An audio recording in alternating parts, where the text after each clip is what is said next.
Welcome to the Myers Experimental Man Cave Classroom. I would give you a tour, but this webcam is attached to a rather large monitor, so sorry guys, you're out of luck on that regard, or maybe you're in luck, who knows. Anyway, so we're going to start with a review from Hume's empiricism that we did the last time we met, just because it's been a while, hadn't it? And so anyway, let's go ahead and start with a review of Hume's empiricism. First of all, remember Hume's starting point. What's in the mind? He calls those perceptions, that's everything that's in the mind. And there are two kinds of things there, impressions and ideas. Impressions are the actual experiences that we have, just those immediate experiences, and ideas are the remembering or thinking about those experiences. Okay, there are two kinds of impressions. He makes this distinction further. There are inner and outer impressions. Inner impressions are feelings and emotions and such as that.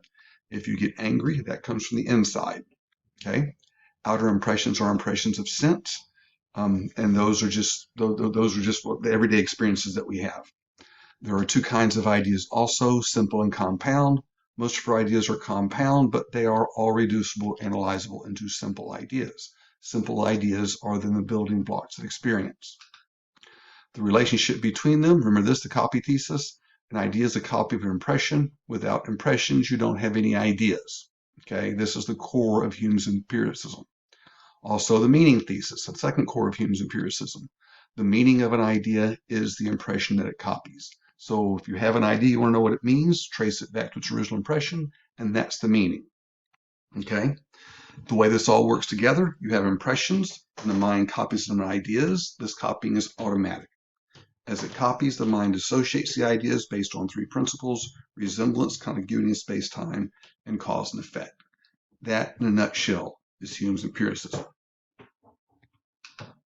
Okay, so now we're going to get on with some new stuff. This is section 4 in Hume's book. Remember this one right here? This one right here, right there. So have that handy if you don't, because we look at a passage or two. I have some also written up on the PowerPoint thing here. Okay. Notice this. Okay, there are three ways of associating ideas, but for Hume, there are only two kinds of reasoning, or two kinds of thought, if you want to call it that. These are reasoning about relations of idea and reasoning about matters of fact. And this is a huge part of Hume. Let's look at page 15 from section 4, just that the first paragraph of this section. All the objects of human reason or inquiry may naturally be divided into two kinds, to wit, relations of ideas and matters of fact. Of the first kind are the sciences, geometry, algebra, and arithmetic. And in short, every affirmation which is either intuitively or demonstrably certain that the square of the hypotenuse is equal to the square of two sides is a proposition which expresses the relation between these figures. And that's true, right? That 3 times 5 is half the equal of 30, and it is indeed. Expresses a relation between these numbers. Propositions of this kind are discoverable by mere operations of thought without dependence on what is anywhere existent in the universe. Though there were never a circle or a triangle in nature, the truths demonstrated by Euclid would forever retain their certainty and their evidence. Okay, so with this one then, the reason about relations of ideas. I mean, the prime example of these is mathematics. These are intuitively and demonstrably certain. And we'll say more about this in just a few minutes. Okay, well, look at it right on the slide.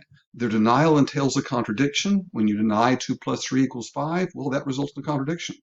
These are about relations of ideas only, and these say nothing about existence. So they're only about how ideas connect or relate together, and that's all. Okay? Matters of fact, on the other hand, these are based on, let's look at the second paragraph. Matters of fact, which are the second objects of human reason, are not ascertained in the same manner, nor is our evidence of truth, however great, of a like nature with the foregoing. The contrary of every matter of fact is still possible because it can never imply a contradiction and is conceived by the mind with the same facility and distinctness as if ever so conformable to reality. That the sun will not rise tomorrow is no less intelligible a proposition and implies no more contradiction than the affirmation that it will rise. The sun will rise tomorrow is not a truth of reason, it's a truth of fact. You cannot demonstrate it certainly. Okay? We should in vain, therefore, to demonstrate its falsehood. Were it demonstrably certain, It would imply a contradiction. It can never be distinctly conceived by the mind. Okay, matters of fact are indifferent. These involve cause and effect. About these we can be wrong, but they're never certain. They're only probable. They only give us probability. These kinds of truths are based on experience. They're never demonstrably certain. Their denial never entails a contradiction, and they are made true by what exists. That is, they are based on my experience of the world. Okay, and matters of fact gives me faith that the future will be like the past, and that similar causes will have similar effect. But notice, this is only faith, not knowledge. Okay, association leads us to inevitably believe certain things about the world, and this will play a big role in just a few minutes. Now, Hume's distinction even more. Uh-oh, that's not supposed to happen.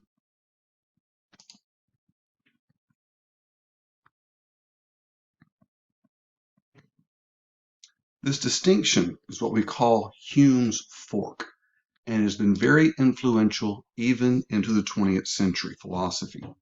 This is his means of truly destroying rationalism ultimately. How? Well, it directly denies the rationalist assumption that reason alone can give us knowledge of the world. It can't, according to Hume. It shows us that no matter of fact can be demonstrably certain, and that reasoning about relations of ideas tell us nothing about existence. Okay? In sum, statements about relations of ideas are known a priori. They're known by the mere operation of thought.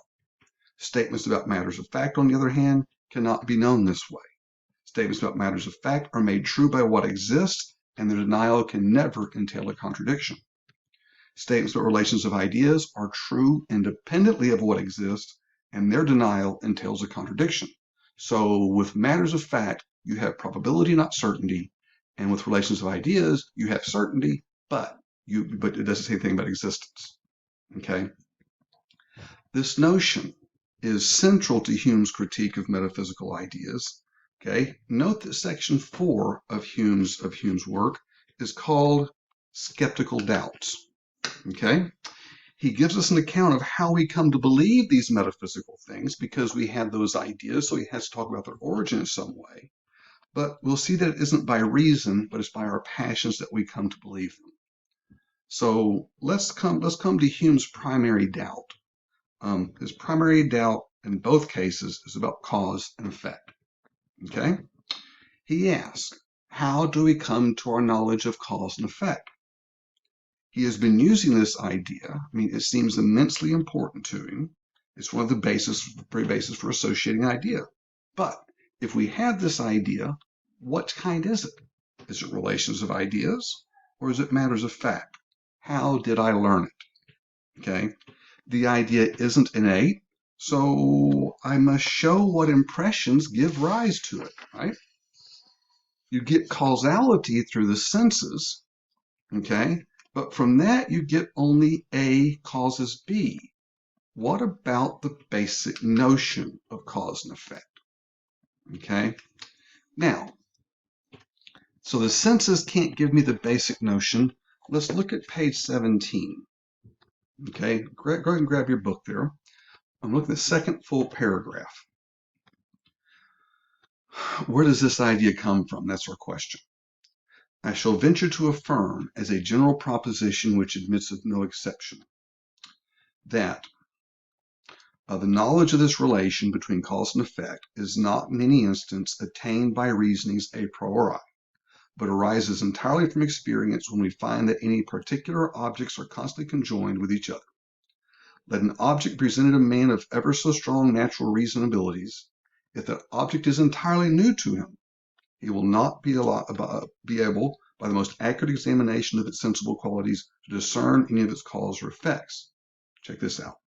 Adam, though his rational faculties be supposed at the very first entirely perfect, could not have inferred from the fluidity, transparency of water that it would suffocate him, or of the light and warmth of fire that it would consume him.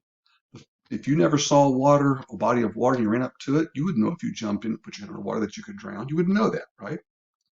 No one ever, no object ever discovers by the qualities which appear to the senses, the causes which produced it, or the effects which will arise from it, nor can our reason, unassisted by experience, ever draw any inference concerning the real existence and matter of fact. Okay? So, the first is that next part. The proposition that causes and effects are discoverable not by reason but by experience will be readily admitted with regard to such objects as remember to have once been altogether unknown to us. Now, suppose I had this gadget. I'll call it a gonculator, whatever the heck that is. And I put it right here in front of you, right here in this camera. You'd never seen one before. Could you conclude what its causes or its effects were? Not a priori, not without more. You can only do that based on experience. Okay. Page 18. On that second, that full paragraph that's on that page, third line. Were any object presented to us and were required to pronounce concerning the effect which will result from it without consulting past observation, at what manner, I beseech you, must the mind pursue this operation? It must either invent or imagine some event which describes the object as its effect. This must be totally arbitrary. Why? Because for Hume, every effect is a distinct event from the cause. Every effect is distinct from its cause. Okay? You have one thing happen, then you see something else that happens. You do not actually witness the cause. Okay? So the next paragraph, about 4 lines in, 5 lines in. When I see, for instance, a billiard ball moving in a straight line towards another, the even supposed motion of the second ball should by accident be suggested to me as a result of their contact or impulse. May I not conceive that 100 different events might as well follow from that cause? May not both these balls remain at absolute rest, and if the first ball return in a straight line or leap off in the second line or direction? Okay. The only reason we expect what we get is because that's the way we see it every time. If, on the other hand, every time we saw 2 billiard balls happen, one of them shot straight up in the air, that's what we expect now. As this is just observation of one thing following another. Okay, next paragraph 119. In a word, every effect is distinct events from its cause. It could not therefore be discovered in the cause, and the first invention or conception of it, a priori, must be entirely arbitrary. Okay. The conclusion here, there's no evident cause in one billiard ball hitting another and then in the other moving. Okay, where's the cause? What you have is this billiard ball moving and then this one and that one moving. You don't see the basic idea of cause and effect in this. Okay, one thing happens, then another. B follows A. Where does this idea come from? Okay, look. From outer impressions alone, you cannot get causality. Take the billiard ball example. Every time I see one hit another, pardon the typo on my slide there, the other moves. This is very, very regular. In fact, it's every single time I see it, right? So, here's Hume's analysis of this. A causes B. When I consider A, and it occurs, then I cannot help but expect B to occur. I feel it. The feeling of expectation gives me causality. It isn't out there. It's in me and you. Now, be careful here. It may be out there, but if it is, you could never, ever show that it is. Causality, then, is a statement about us and not about the world. It's about our expectations of the world, but not about the world itself. Okay? In sum, then, from causes which appear similar, we expect similar effects.